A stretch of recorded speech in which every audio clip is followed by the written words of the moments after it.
Dan, how you feeling? Getting slowly but surely, I'm getting better. Good. It's just been This is slow. yours? Why on earth is your cupcake on my chair? Because it's very special to me, so I can put it wherever I want. This is your fault. Now you have to buy me a new cupcake.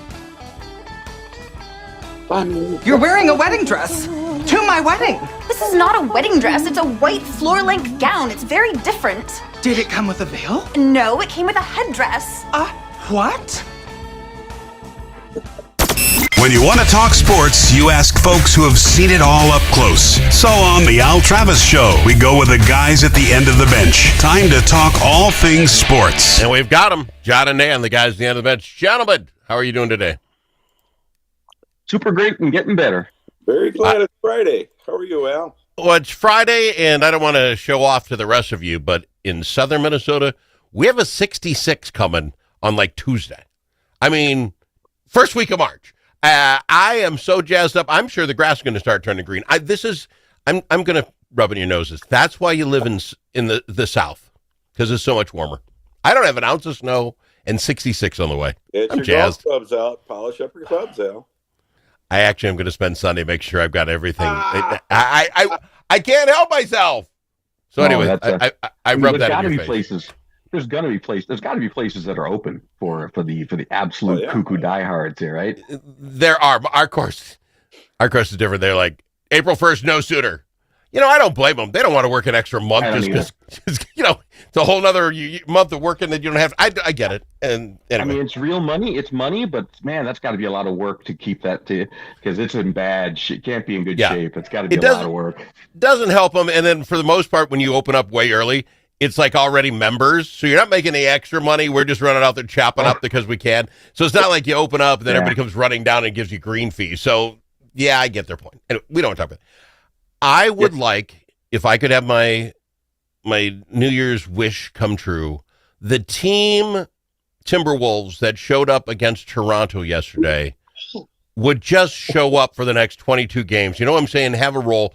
They've won 5 in a row. And let me just some numbers, because this is what I'm talking about.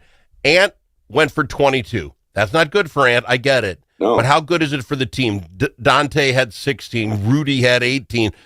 Julius Randle had 17. McDaniels, the starting five, he had 8. We had Naz Reid with 12 and Io with 13. We had 7 people in double digits and just shut down Toronto. Yep. That's the team I love. Not the one that fought with the Grizzlies the last game to the bitter end.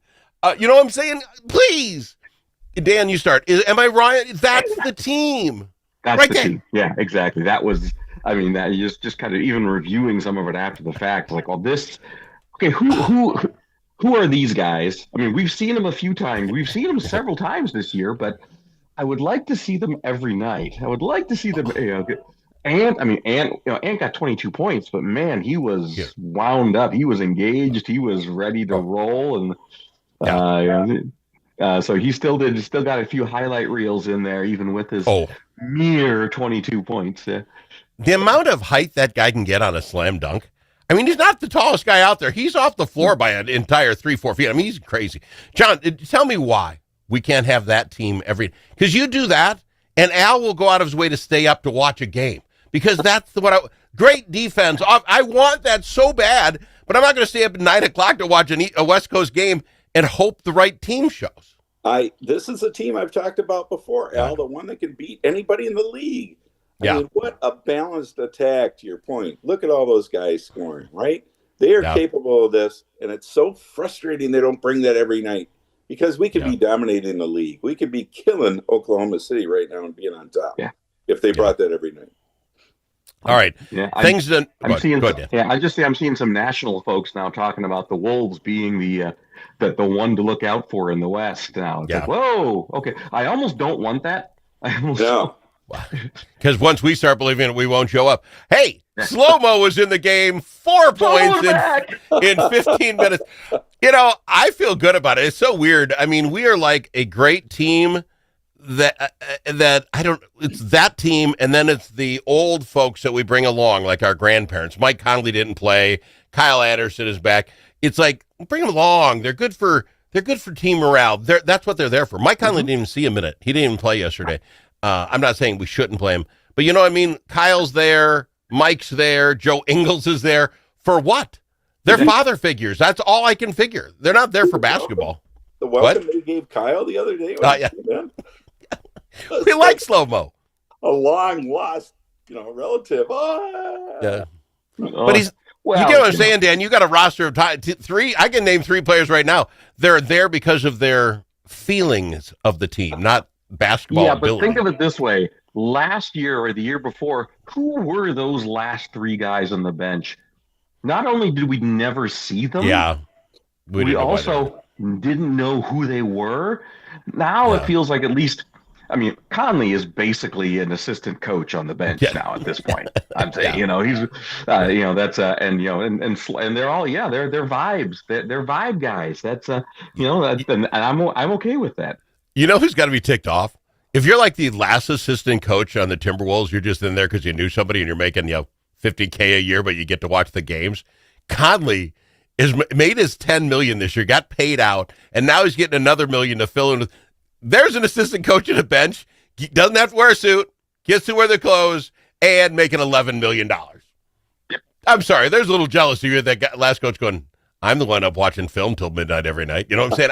A little jealousy. Yeah, but he could be called on to play, so that's the issue. Well, they could call Joe. They could call Joe Ingles too, but I bet you he doesn't even dress. He's got the sweat clothes on and be like, "Joe, you're in." It's like, hey, Coach, I got jeans on under this. You know what I'm saying? He's not ready to play. That's just me. So that's the team. Now I just want to go over, if we can, the West. You talk about the people now talking that we could be something. Yeah. I honestly, if I'm looking at this, where'd to go? Wrong schedule. I would look that. I think currently it is the Spurs, San Antonio. I honestly think right now that team, to me, when what's his name, Victor, gets going, they're only 3 games back from Oklahoma, who was going to have the greatest season of all time. They had a couple injuries last week. San Antonio's 9-1 in the last 10. I think they're the ones to beat. Dan, your thoughts? Actually, I was going to say the same thing, because the Wolves are in 3rd place. Great. We love that. But they're 2 games out of 6th place. 2 games from being knocked back into 6th. So it's and 2 games against good teams. I mean, Denver and Houston aren't anything to smack at. They could gain 2 games in a heartbeat. John, your thoughts? I mean, we're 5.5 behind San Antonio. And again, I think they're the hottest team. I don't think we're moving up any further than 3rd. Probably not. I would just be happy if they hang in where they're at, and maybe if they gain a game or 2 against the teams behind us, so it's a more solid 3rd place.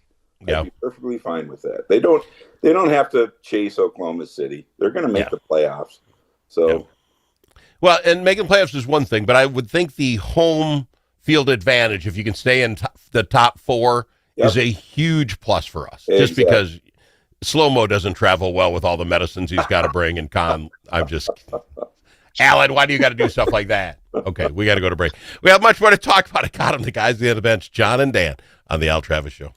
When the stakes are high at the Minnesota Capitol, you need more than a lobbyist. You need a partner. At Momentum Advocacy, we bring nearly 90 years of combined experience in government relations, public affairs, and strategic communications. From nonprofits to national corporations, we help organizations navigate Minnesota's political landscape with integrity, insight, and results.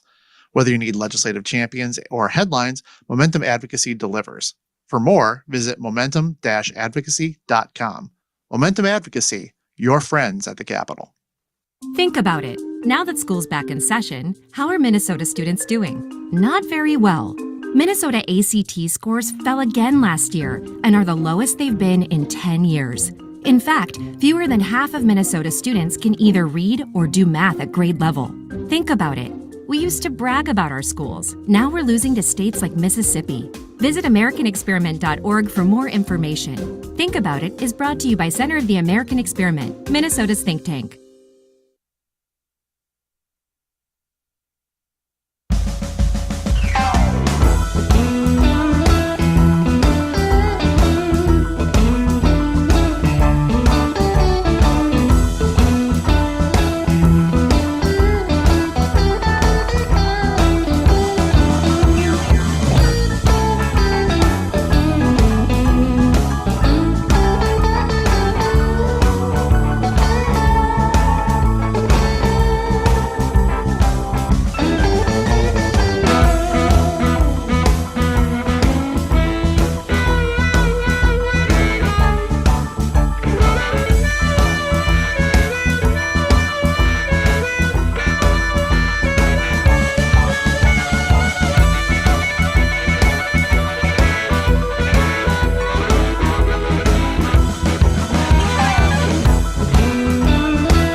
Easily offended? The Al Travis Show is not for you.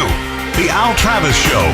All sides are welcome. And we got them, the guys at the end of the bench, John and Dan. I appreciate them being here. Let's talk just a little bit about the Minnesota Vikings. It's been too long. We haven't had time to discuss them.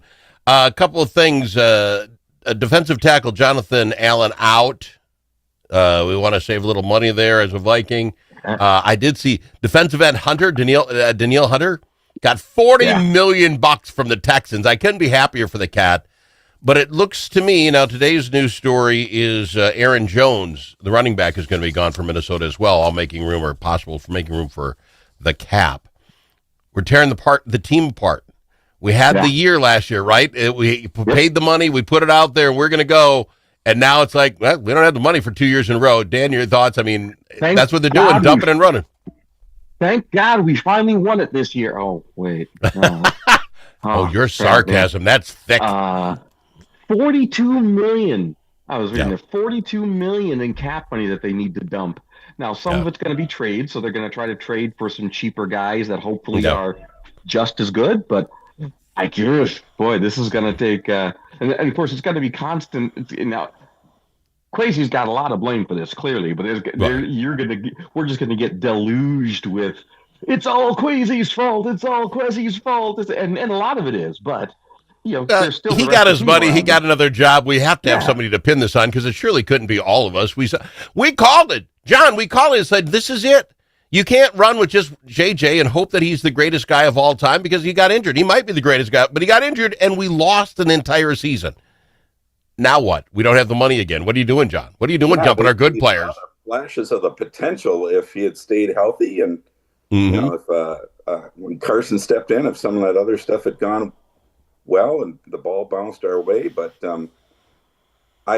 if they can get a decent running back, I like Jones. Okay, the guy was solid, and we don't need a running back that gets 100 yards every game, but you need somebody you can rely on to kind of keep the defense honest against the pass, right? Mm-hmm. So I'm okay with the guys that they let go here, but I'll be interested to see what they pick up. The only reason we won any games was our defense last year. It was. Right. I mean, the defense kept us in it, got what we needed, and we're dismantling it. I know. Stop it. Why? This is so Twinsy-like. I hate this. I want to watch. I want to be happy. Don't tell me I'm wrong, Dan. I still have O-line concerns. There's O-line concerns. Now, the D-line folks that they're dropping, now it's all behind the scenes that, we really weren't all that impressed with them, and we were really disappointed, and in the money that we spent. So it's a lot of that going on. But this is. The good thing about running back is you can find a decent to good running back relatively cheap. It's the superstar running backs that are expensive, but the tier drops down immensely for just good running backs. So it's possible. Let's go where no one wants to go. The quarterback situation. Kyler Murray is now out there as a potential for us to go grab. I'm going to throw out the name Kirk Cousins as well. Kirk Cousins, he's going to get paid out by Atlanta. They're just going to pay him off. You're done. You could do that whole thing, Mike Conley thing, get him back here for a senior discount that you're going to get him for a minimum.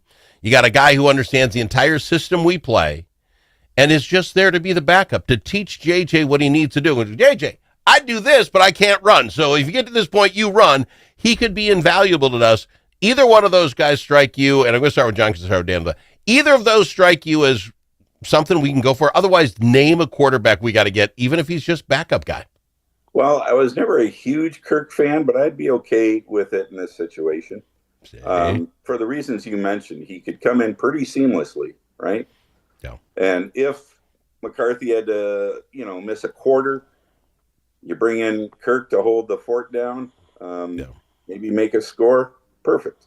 And he's got a lot of knowledge. Okay, you can't deny the fact the guy's experienced. He's got big game play experience.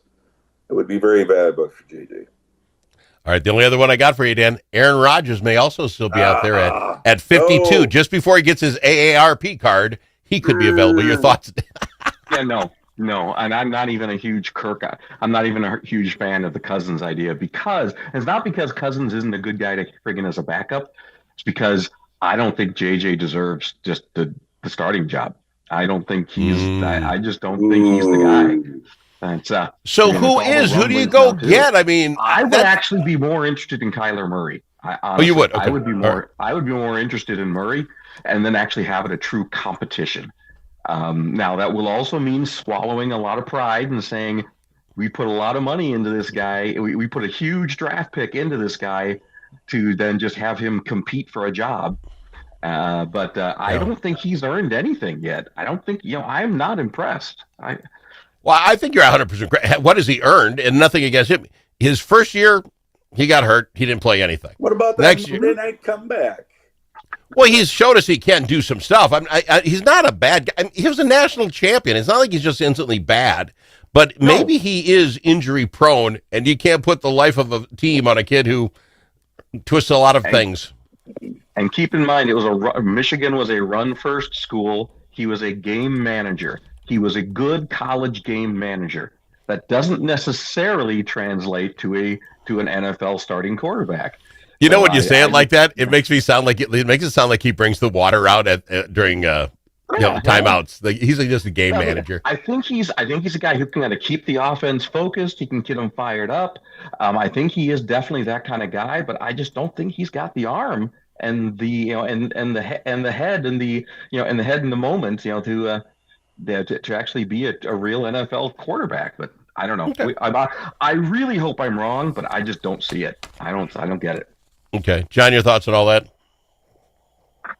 I'm not quite as sour on JJ as Dan is, but Dan makes some good points. His suspect on the arm.